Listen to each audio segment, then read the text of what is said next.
Hello everyone, welcome back to my channel Design Mention. Today's tutorial is basically on Sketch toolbar. Sketcher के बारे में है। Sketch में अभी हमारे टोटल 5 लेक्चर्स हो गए। ये प्रोबेबली लास्ट लेक्चर होने वाला है। इसके बाद हम डिस्कस करने वाले हैं वन बाय वन। स्केचर के मैं असाइनमेंट्स दूंगा और अभी स्टार्ट करते हैं विजुअलाइजेशन टूलबार के बारे में। विजुअलाइजेशन टूलबार में टोटल 6 फीचर होते हैं, जिसमें cut parts by sketch plane, उसके बाद आता है visual 3D visualisation of 3D, 2D visualisation mode, diagnostics, dimensional constraints, geometrical constraints. तो इनको हम अभी डिस्कस करेंगे वन बाय वन और उसके सब पार्ट्स भी हम डिस्कस करने वाले हैं वन बाय वन। तो फर्स्ट मैं अभी स्केचर में चले जाता हूँ। स्केचर में आने के बाद मैंने अभी ड्रॉ किया सेंटर्ड रेक्टेंगल। इसको डायमेंशन दे देता हूँ मैं, just take it 100 by 100। Product बाहर आ गए स्केच के, इसको मैंने पैड किया।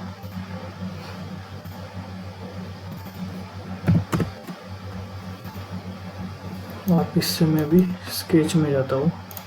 एक्सिस पे मैंने ड्रॉ किया। तो अभी अगर मैंने ये फेस पे मुझे ड्रॉ करना है स्केच, तो मैं फेस पे ड्रॉ कर सकता हूँ इजीली।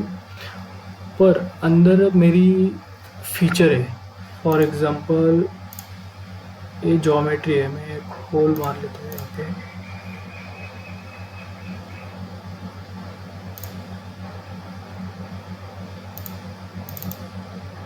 इसको कंस्ट्रेंट कर लेते हैं सेंटर्ड एक्सिस से।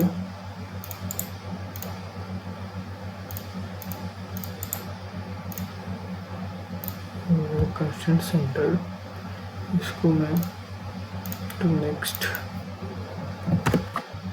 ओके, ये हो गया। अभी मैं इसको स्केच करने वाला हूँ, ये सेंटर एक्सिस को। ठीक है, तो अभी मुझे जो होल है वो दिखाई नहीं दे रहा है, मतलब जो अंदर वाली हमारी प्रोफाइल है वो बिल्कुल भी दिखाई नहीं दे रही है, ये वाला होल। और मुझे यहाँ पे ज्योमेट्री ड्रॉ करनी है with the reference of this centred hole. तो मैं क्या करूँगा, simply cut part by sketch plane. तो इसको ऑन में कर दिया तो मुझे इसका मतलब जो सेंटर्ड एक्सिस है हमारा, हम जिस एक्सिस पे ड्रॉ कर रहे हैं उससे वो हमें कट सेक्शन दिखाई देता है। क्लियरली हमें यहाँ पे कट सेक्शन दिखाई दे रहा है। ठीक है, बेसिकली इसका यही यूज़ है। और उसके बाद आता है नेक्स्ट हमारा टूल बार है ये विजुअलाइजेशन ऑफ 3D। तो उसमें फर्स्ट है विजुअल में अगर मैं क्लिक करता हूँ, फॉर एग्जांपल मैं अभी सर्कल ड्रॉ करता हूँ। मैंने किया कंस्ट्रेंट,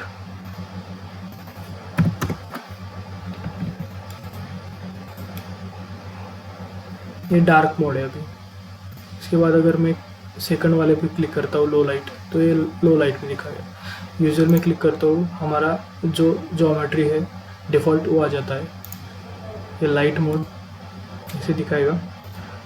उसके बाद है हमारा थर्ड नो 3D बैकग्राउंड, मतलब पीछे वाला जो 3D ज्योमेट्री था मेरा वो बिल्कुल भी हट गया है, यहाँ से बिल्कुल ही निकल गया है। ठीक है, तो ये 3 टूल बार है इसमें। और उसके बाद आता है 2D विजुअलाइजेशन मोड। अभी 2D विजुअलाइजेशन मोड में भी ये सिंपली है अगर पिकेबल विजिबल बैकग्राउंड, यहाँ पे क्लिक किया तो मैं बैकग्राउंड दिखाई दे रहा है, पिक कर सकता हूँ, मतलब सिलेक्ट कर सकता हूँ। मुझे प्रोजेक्ट अगर करना है तो मैं प्रोजेक्ट कर सकता हूँ, ये प्रोजेक्ट हो गया। ठीक है, यहाँ पे मतलब ये पिकेबल है। इसको मैं डिलीट कर देता हूँ। उसके बाद आता है नो 3D बैकग्राउंड, मतलब पीछे वाला 3D बैकग्राउंड जो भी है वो निकल जाएगा। इसको ऑन कर दिया, ये ऑफ कर दिया, मतलब जो हमारा स्केच है उस पर ही हमारा फोकस होगा। तो मैं ये फीचर यूज़ कर सकता हूँ। उसके बाद आता है अनपिकेबल बैकग्राउंड, ये जो था हमारा, ये क्या था, पिकेबल विजिबल बैकग्राउंड था, और ये क्या है, अनपिकेबल बैकग्राउंड। अगर मैं इसको क्लिक करता हूँ तो ये यहाँ पे देखो, क्लिक करता हूँ तो ये बैकग्राउंड पिक नहीं करेगा मेरी, बिल्कुल भी जो हमारा स्केच है वही पिक करेगा सिंपली। और उसके बाद आता है लो इंटेंसिटी बैकग्राउंड, मतलब ये सिमिलरली ये हमारा जो दूसरा टूल था लो लाइट का, लो सिमिलरली वही है, लो इंटेंसिटी में दिखाता है हमारा बैकग्राउंड। ये डार्क, लो इंटेंसिटी थोड़ा, अगर हमें इस प्रोफाइल में थोड़ा ब्राइटनेस ज़्यादा लग रहा है तो हम ये लो लाइट वाला यूज़ कर सकते हैं। उसके बाद आता है हमारा अनपिकेबल लो इंटेंसिटी बैकग्राउंड, मतलब इसमें हमारे ये बैकग्राउंड पिक हो सकते हैं, और इसको अगर ऑन किया मैंने तो ये बैकग्राउंड हमारा पिक नहीं होगा। उसके बाद अगर मैं ये मैं 3D में 360 डिग्री में कहीं भी घुमा सकता हूँ, ठीक है। बट अगर मैं इसको ऑन रख के एक लास्ट वाला हमारा लो करंट लॉक करंट व्यू, मतलब इसका हमारा जो 2D व्यू है ये पूरा लॉक कर देता है। तो इसको ऑन करने की जो रिक्वायरमेंट है, हम अगर इसको ऑन करते हैं लो इंटेंसिटी को या किसी भी टूल को, अगर सपोज मैंने ये ऑन किया तभी ये ऑन होगा, ये पांचों में से, ठीक है। अगर मैं इसको लॉक करता हूँ तो ये सिर्फ एंगल में घूमेगा हॉरिजॉन्टली, ये देखो, ये 3D हम घुमा नहीं सकते इसको, मतलब ये व्यू लॉक हो जाता है। ओके, तो ये हो गया 2D विजुअलाइजेशन मोड। और उसके बाद में आता है हमारा next diagnostic dimensional constraint and geometrical constraint. हमेशा ये याद रखें कि ये तीनों के तीनों टूलबार हमेशा ऑन रखनी चाहिए, हमेशा ऑन होनी चाहिए। मैं आपको बताता हूँ, फॉर एग्जांपल अभी मैंने ये सर्कल ड्रॉ किया है, तो ये पूरा का पूरा मुझे इसको मैं लाइट कर देता हूँ, ठीक है। लाइट भी मैं पिकेबल लाइट करूँगा, ठीक है, क्योंकि हमें पिक करना होगा तो पिक कर सकते हैं। तो यहाँ पे मैंने ये ज्योमेट्री निकाली, तो अगर मैं ये डायग्नोस्टिक का आपको सिंबल दिखा दे रहा है, ये कलर कोडिंग के लिए, ये मेरी ज्योमेट्री कंस्टेंट हो गई है, तो ये मुझे ऑन रखना होगा, तो ही ये ग्रीन दिखाएगा, नहीं तो ग्रीन दिखाएगा नहीं, वाइट ही दिखाएगा। अगर आपकी ज्योमेट्री कंस्टेंट भी होगी तभी आपको इंडिकेशन आएगा नहीं। अगर ये टूल हम डायग्नोस्टिक को ऑफ रखते हैं तो इसको हमेशा ऑन रखना है। उसके बाद नेक्स्ट आता है डायमेंशनल कंस्टेंट।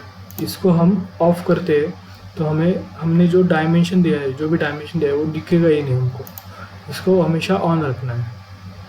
और उसके बाद आता है ज्योमेट्रिकल कंस्टेंट। ज्योमेट्रिकल कंस्टेंट को मैं आपको एक सपोज रेक्टेंगल लेता हूँ, रेक्टेंगल में आपको आपको थोड़ा समझने को इजी होगा, ठीक है। मैंने ड्रॉ किया तो ये देखो दिखाई दे रहा है आपको, ये जो हॉरिजॉन्टल और वर्टिकल लाइन्स है ये आपको इंडिकेशन नहीं दिखाएगा, ये सेंटर जो भी ज्योमेट्रिकल कंस्ट्रेंट है हमारा वो दिखाएगा नहीं हमें। तो इसके लिए ये जो तीन टूल्स है, डायग्नोस्टिक, डायमेंशनल कंस्ट्रेंट और ज्योमेट्रिकल कंस्ट्रेंट, हमेशा always this 3 features keep on. और मैंने लास्ट लेक्चर में ये स्केच टूल बार में भी बताया था, ज्योमेट्रिकल कंस्ट्रेंट और डायमेंशनल कंस्ट्रेंट हमेशा के लिए ऑन ही रखना है, ठीक है।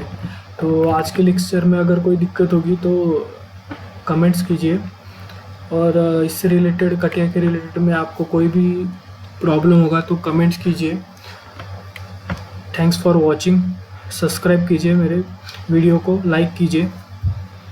Thank you guys.